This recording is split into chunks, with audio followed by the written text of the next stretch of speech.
Sir నమస్కారం sir. నమస్తే అండి.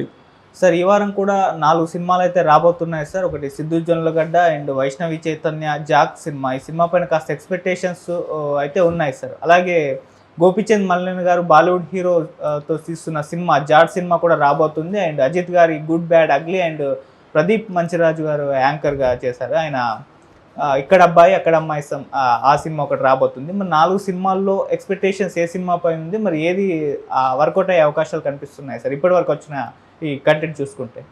అంటే 'జాక్' మీద ఒక ఎక్స్పెక్టేషన్ అంటే పర్టికులర్గా సిద్ధు జొన్నలగడ్డ ఇప్పటివరకు అతని పెర్ఫార్మెన్స్తో ఆడియన్స్ని ఎంటర్టైన్ చేస్తూనే ఉన్నాడు. అలాగే వైష్ణవికి కూడా బేబీ సినిమా ద్వారా ఒక ఇమేజ్ వచ్చింది. అయితే ఆ ఇమేజ్ సస్టైన్ చేసేటువంటి క్యారెక్టర్ దొరక్కపోవడంతో ఆవిడ తను తడబాటుకు గురై ఆడియన్స్ని కూడా తడబాటుకు గురి చేసింది. ఈ సినిమాలో అటువంటి పొరపాటు దొరలదు అని ఆవిడ ప్రమోషనల్ ఇంటర్వ్యూస్లో చాలా బలంగా కాన్ఫిడెంట్గా చెప్తున్నారు. కాబట్టి మేబీ ఈ సినిమా బెటర్గా ఉంటుందేమో అని అనుకుంటున్నారు. కానీ సినిమాకి అంత బజ్ అయితే లేదు. ఏది ఇంతకు ముందు వచ్చిన సిద్ధు జొన్నలగడ్డ సినిమా చూసాం మనం, మ్యాడ్ అదేంటిది ఏం స్క్వేరు, టిల్లు స్క్వేర్ సినిమాకి కనిపించినంత హడావిడి ఈ సినిమాకి కనిపించడం లేదు అనేది వాస్తవం. రెండోది వీళ్ళ కాంబో ఎలాంటి ఎక్స్పెక్టేషన్స్ క్రియేట్ చేస్తుంది ఆడియన్స్లో అనడానికి కూడా ఏ రకమైనటువంటి ఆధారాలు కనిపించట్లేదు. అంటే ఆ వైబ్ కనబట్లా. అయినప్పటికీ ప్రమోషనల్ ఇంటర్వ్యూస్ వాటిలో వాళ్ళ జోష్తో వాళ్ళు చేసే ప్రయత్నం అయితే చేస్తున్నారు. సినిమాని ప్రమోట్ చేయడానికి, పుష్ చేయడానికి కృషి జరుగుతోంది. థియేటర్లోకి వెళ్ళిన ప్రేక్షకుడు ఎలా ఫీల్ అవుతాడు అనేదే ఫైనల్ డెసిషన్. థియేటర్ లోపలికి జనాలను తీసుకెళ్లే పరిస్థితుల్లో కూడా కనిపించట్లేదు ఇది.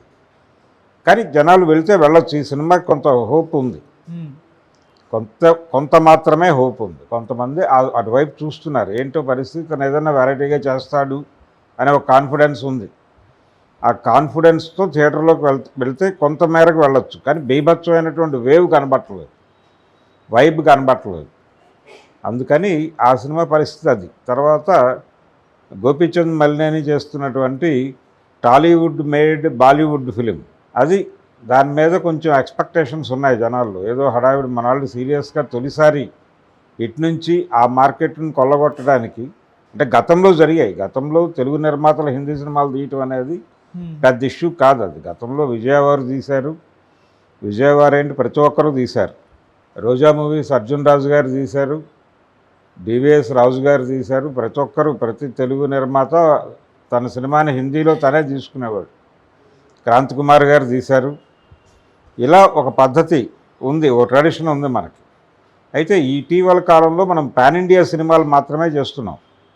పాన్ ఇండియా సినిమానే ఇది కూడా పాన్ ఇండియా సినిమాయే. కానీ ఇక్కడికి వచ్చేసరికి టాలీవుడ్ హీరోలతో వీళ్ళని జాతీయ మార్కెట్కి ప్రమోట్ చేస్తూ తీస్తున్న సినిమాలే చూసాం ఇప్పటిదాకా. ఇప్పుడు మొదటిసారిగా ఒక అడ్డుగోడ బద్దలు కొట్టి ఒక బాలీవుడ్ హీరోని తీసుకొచ్చి ఈ ప్రొడక్షన్ హౌస్లోంచి సినిమా తీసి దీన్ని నేషనల్ మార్కెట్లోకి పంపు చేసే ప్రయత్నం జరుగుతోంది. అందుకని ఈ డిజైన్ కొంచెం ఆసక్తికరంగా ఉంది. ఇది కూడా నందమూరి బాలకృష్ణ గారి సినిమా లాగానే ఉంటుంది. కంటెంట్, ఎలివేషన్స్, హడావిడి, ఆ ఫైట్స్ ఇలా ముట్టుకుంటే ఒక 20 గజాలు అవతల వెళ్ళి పట్టడం, ఇలాంటి సన్నివేశాలు అనివార్యంగా ఉంటాయి. సో ఒక రకమైనటువంటి నందమూరి బాలకృష్ణ సినిమానే. ఆడియన్స్ థియేటర్లోకి వెళ్ళి కాసేపు ఎంటర్టైన్ అవుతారు. లాజిక్కులు అడగకుండా, లాజిక్కులతో సంబంధం లేని మ్యాజిక్ ఏదో వర్కౌట్ చేయడానికి ట్రై చేస్తున్నాడు గోపీచంద్ మల్లేని. అది వర్కౌట్ అయితే కావచ్చు. సో అది కూడా 50-50 ఛాన్సెస్ సినిమానే. ఇందాక మనం మాట్లాడుకున్నటువంటి జాక్ కండిషన్ కూడా 50-50నే. పోతే ఈ గుడ్ బ్యాడ్ అగ్లీ అనే దాని మీద ఎటువంటి అంచనాలు లేవు.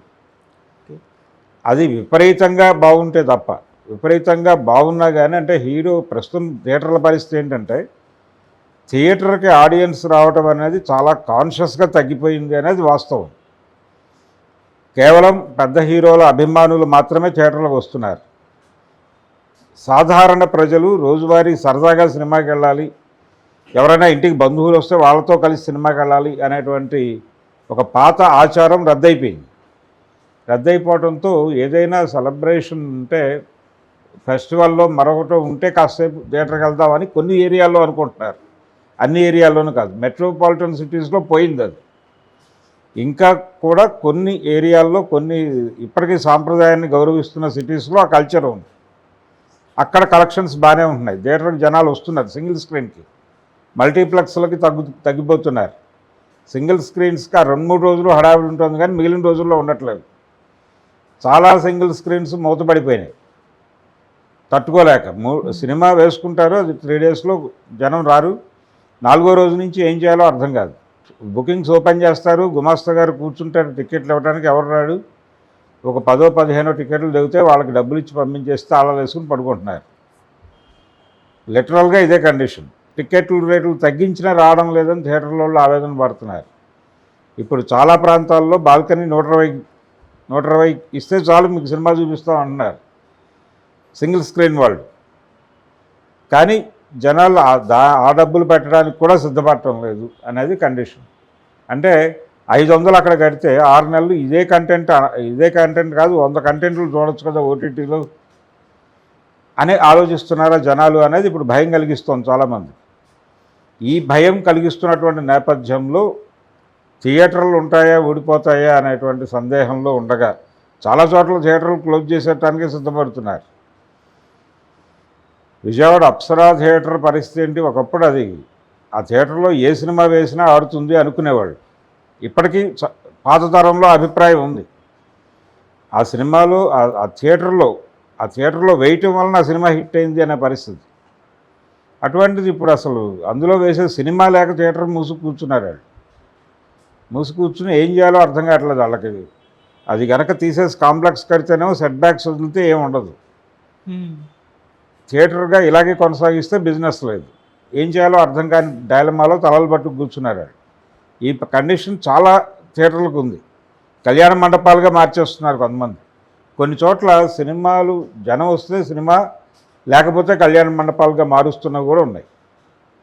ఇటువంటి దారుణమైనటువంటి పరిస్థితుల్లో సినిమాలు సెన్సిబుల్గా జనాల్ని థియేటర్లకు ఎలా రప్పించాలి అనేది ఒక టాస్క్గా మారిపోయిన సందర్భం.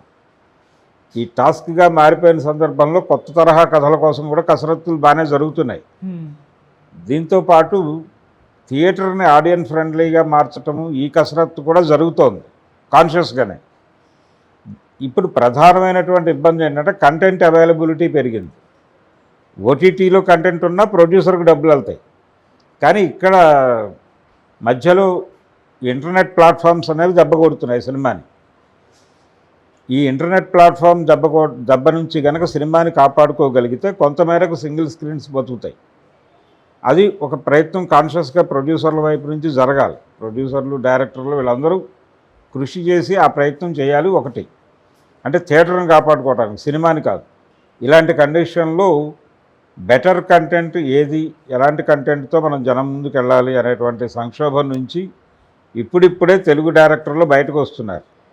కానీ ఇప్పటికీ చాలామందికి భయం ఏంటంటే ఆ 3-4 రోజుల కలెక్షన్స్ పెద్ద హీరో ఉంటేనే వస్తాయి. అందుకని మనం పెద్ద హీరోలు ఉన్న సినిమాలే తీసుకుందాం, పెద్ద హీరోలు ఉన్న సినిమాలే రిలీజ్ చేద్దాం, చిన్న సినిమాల గురించి పట్టించుకోవద్దు. వాళ్ళు ఒకరోజు ఒక షోకి డబ్బులు ఇస్తారు, ఆ షో వేస్తాం మనం, తర్వాత షోకి జనం ఉంటే వేస్తాం, లేకపోతే లేదు. అలా సింగిల్ షో అయిపోయినటువంటి సినిమాలు కూడా ఉన్నాయి. రామ్ గోపాల్ వర్మ గారి సారీ సినిమాకే ఎక్కడ ప్లేస్మెంట్ లేదు. ఒక స్క్రీన్లో అంటే మల్టీప్లెక్స్లో ఒక స్క్రీన్లోనూ, మిగిలిన చోట్ల ఒక 5-6 చోట్ల ఉంది దాని ప్రజెన్స్ ప్రస్తుతానికి. రేపు ఇంకో 2 డేస్ తర్వాత ఉంటుందో లేదో చెప్పలేము. ఆయన రకరకాల ఇంటర్వ్యూలు ఇచ్చి రకరకాల ప్రమోషన్ చేసి నానా కష్టాలు పడ్డాడు. అయినప్పటికీ ప్రజలు థియేటర్ వైపు కదల్లా. సినిమాగా చూసారా సార్? అంటే ఎలా ఉంది సినిమా? నేను చూడలేదు, కానీ సినిమా ఆయన ధోరణిలో ఉంది సినిమా అని అంటున్నారు. ఆయన ధోరణిలో ఉన్న ఆయన కోసమైనా చూడాలి కదా జనాలు. ఎందుకని వెళ్తారు థియేటర్కి జనాలు? థియేటర్లు కాపాడుకోవటం అనేది ప్రధానం అయిపోయింది. అందుకని సినిమా కంటెంటు, ప్రమోషను, జనాల్ని థియేటర్కి రప్పించే విధంగా మీరు ఏం చేయగలరు ఇన్నోవేటివ్గా అనేది ఆలోచించుకోవాలి. పబ్లిసిటీ కూడా ఇదివరకటి లాంటి పబ్లిసిటీ చేస్తే కుదరదు. ఇప్పుడు ఇంకొక పద్ధతిలో చేయాలి. ప్రజల మనసుల్లోకి వెళ్ళాలి. వెళ్ళి వాళ్ళు థియేటర్కి వచ్చి వాళ్ళ పూర్తిగా సంతృప్తి పడేలాగా మీ స్క్రిప్ట్ ఉండాలి. ఈ ప్రెజర్ ఉంది ఇప్పుడు జనాలకి. పెద్ద హీరోలు ఉంటే తప్ప సినిమా కుదరదు అనే పరిస్థితిలో చిన్నవాళ్ళందరూ ఏమైపోవాలి? మరి వీళ్ళని బతికించడానికి కూడా ఒక స్వర్గం, త్రిశంకు స్వర్గం ఏదో ఉండాలి కదా. దాన్ని ఎలా ఏర్పాటు చేయాలనే దాని మీద కసరత్తు చేస్తోంది ఇండస్ట్రీ. ఓకే. అది చేయగలిగితే చిన్న సినిమాలు బతుకుతాయి. చిన్న సినిమాలు బతికితే కొంచెం డబ్బులు రొటేట్ అవుతాయి. ఆ ప్రయోగం ఏదన్నా ప్రభుత్వం ఆలోచించి